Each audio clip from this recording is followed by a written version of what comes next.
El rol del padre en la educación de los hijos. Estamos con el coach, Master Coach, Carlos Alonso, aquí con nosotros en el programa, que además de conocer este tema, es un maravilloso padre. Sus hijos ya crecieron, ya tienen más de 20 años, pero son unos hombres, 3 hombres hechos y derechos, son exitosos, son seguros.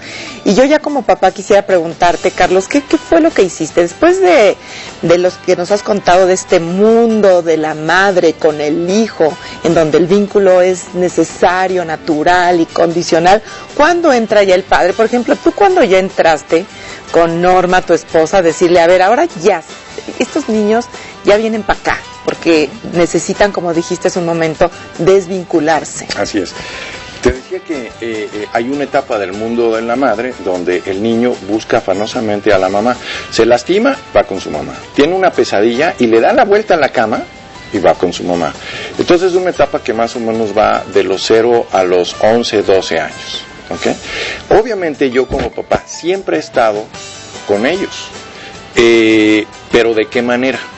Cuando jugamos, entonces ahí es en donde entro yo, porque mi papel es promover la independencia, promover la fuerza, promover la autonomía de ellos, que ellos empiecen a descubrirse a través del juego. ¿Y en dónde más sí podrías intervenir? Porque 11 años a lo mejor es una etapa como muy larga para solamente dejar esta parte del juego, del impulso, del apoyo al papá, porque hoy en día pues las mamás necesitamos que nos echen la mano. No, nosotros estamos interviniendo desde pequeñitos, claro. En una etapa, entonces nada más acompañamos, bañamos al bebé, jugamos con él, tenemos que tener un espacio para que también el bebé nos reconozca y se empiece a vincular con nosotros. Yo recuerdo que dejaba a mi primer hijo en la escuela y me llevaba al segundo, y entonces íbamos pegaditos el segundo conmigo, y luego el tercero íbamos al tianguis, mi esposa y yo, y íbamos con los niños y yo llevaba el canguro de uno de ellos para que también sintiera al papá, el bebé. ¿Y qué es lo que va sucediendo? Que a través del juego, ya sea en las tareas o en los juegos, de enseñarle a que él haga las cosas o ella haga las cosas. Porque el problema de las madres, por ese amor incondicional, trata de resolverle los problemas a sus hijos. La intención es muy buena, pero los resultados son nefastos, porque al sobreprotegerlos no les permites a los hijos desplegar sus capacidades. Actualmente, ¿qué es lo que ha sucedido? Que muchos niños son niños de guardería.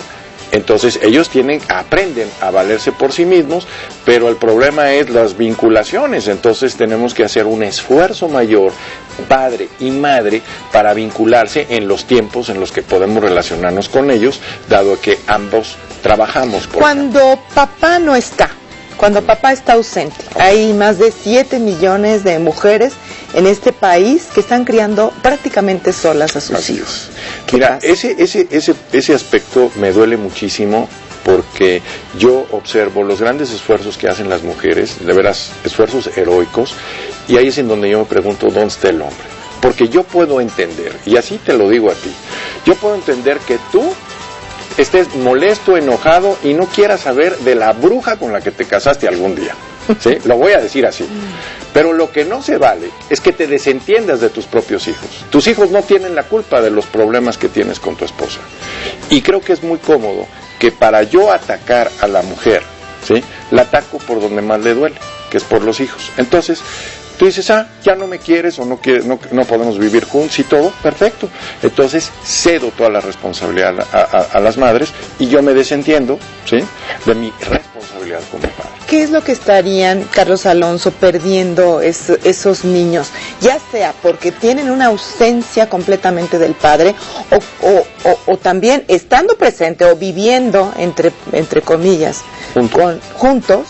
No tienen ese vínculo, no tienen esa capacidad de estarse comunicando con los hijos, o no les interesa. Llegan y ven la televisión y se meten en sus cosas o hacen otras actividades y de verdad no tienen ese tiempo de calidad, aunque sea para el chico. Mira, yo creo que hay muchos padres que están cayendo en el egoísmo. Es decir, se desentienden de otra parte fundamental, que es la responsabilidad con sus hijos. Entonces, si llegamos a casa es tiempo de familia y es el momento en donde necesitamos hacer presencia, porque en ese momento de la presencia estamos promoviendo esa energía masculina. ¿Qué se caracteriza la energía masculina en relación a la femenina? Nosotros nos corresponde ser osados, atrevidos, guerreros, ¿sí? El hombre por naturaleza, ¿sí?, es el que va a proveer al reino, es el conquistador. Por eso nosotros tenemos testosterona, las mujeres no, porque esa es la fuerza que nosotros necesitamos para enfrentarnos al mundo, es nuestra parte guerrera. Y también aplica para las niñas, cuando estás educando a niñas. Claro.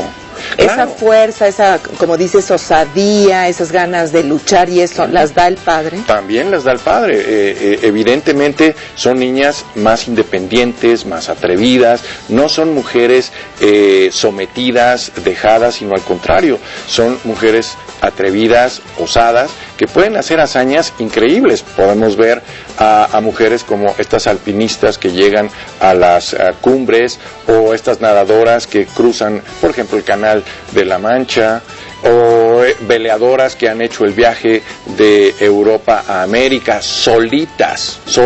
Ay, Galia Moss, mi admiradísima. O sea, no me acuerdo los nombres de estas mujeres admirables. O son de estas deportistas o artistas o periodistas o cualquier profesionista. O aunque no hagan grandes hazañas, pero que sí tengan ese poder fuerza, desafiante, ¿no? Exactamente. Porque todos de alguna manera y alguna vez en nuestra vida tenemos que superar adversidades muy difíciles. Así es. Y ese es ahí donde nosotros somos los que estamos formando. Estamos educando a un hijo o una hija para que se adapte al mundo del adulto y pueda afrontar los retos de la vida con total autonomía, independientemente si es hombre o es mujer. Y no todas tienen la fortuna de casarse, de tener hijos, no todas tienen la fortuna de mantener un matrimonio, por la causa que tú quieras. Tienes que tener la fuerza suficiente para enfrentar lo que la vida te pone al frente, y esa fuerza es interna, y lo primero que tienes que creer es en ti misma o en ti mismo para poder, vamos a decir, afrontar esos retos. Entonces, ¿quién alimenta todo esto? El papá. El padre. Es decir, la madre le nutre con amor al hijo o a la hija, y es el padre el que dice, con esos recursos ahora vas a aprender a probarte. Y entonces vamos a los juegos, y súbete, y trépate, y tírate, y ahora súbete a la resbaladilla, y ahí es en donde nosotros hacemos que los niños se vuelvan osados, pero ellos se atreven porque ahí está el papá presente, en donde el mensaje es, tú puedes. Entonces, ese niño o esa niña absorbe esa fuerza masculina de la conquista. Tú date cuenta, de los cuentos que tú conozcas, ¿cuál cuento conoces en donde la dama va a conquistar territorios y el caballero se queda a administrar el reino? ¿Conoces alguno? Pues ahora ya las mujeres tienen pues muchísimas conquistas, ¿no? Sí. Porque desafortunadamente muchos señores han abdicado, así lo digo, como del trono, así ¿verdad? De su gran responsabilidad. Sin embargo, el rol del padre es de verdad importantísimo, da esa identidad psicosexual. Es más que la madre el que moldea hábitos, el que moldea todas estas valores también en los niños. Muchas veces nos ha tocado, ¿no? Que dicen, yo soy puntual por mi papá. Soy responsable por mi papá, por mi mamá. Mi mamá también era honesta, era trabajadora, íntegra, vertical. Pero si soy así, me ha tocado muchos comentarios de gente que dice, es porque mi papá me demostró con hechos, porque no solamente es decir, ¿no? Esto de los valores, hay que entusiasmar realmente en los valores y hay que vivirlos, porque si uno no los vive como padre o como madre, pues entonces los hijos no los aprenden, por más que uno se los trate de comunicar, Carlos. Sí, es el caso mismo de mi esposa y mi cuñado principalmente, muy estudiosos, porque en su momento mi suegro se dedicó mucho a leer con ellos, se sentó con ellos, les explicaba cuestiones de historia, cuestiones de política y todo, y qué curioso, tanto mi cuñado como mi esposa resultaron muy estudiosos, y ellos reconocen que el gusto por el estudio, el gusto por las letras, por lo humanístico, ¿sí? Se lo deben Era a su papá. al papá. Así es. Vamos a hacer una pausa, Carlos Alonso, Seguro. regresamos con ustedes. Hay bibliografía que le queremos sugerir y también algunas conclusiones. Recuerden que estamos aquí en este programa Mamá en Construcción, a sus órdenes a través de nuestro Facebook, Mamá en Construcción, y también a través de nuestro correo electrónico, mamá@pctv.mx, para que nos sugieran casos, temas e invitados. Regresamos.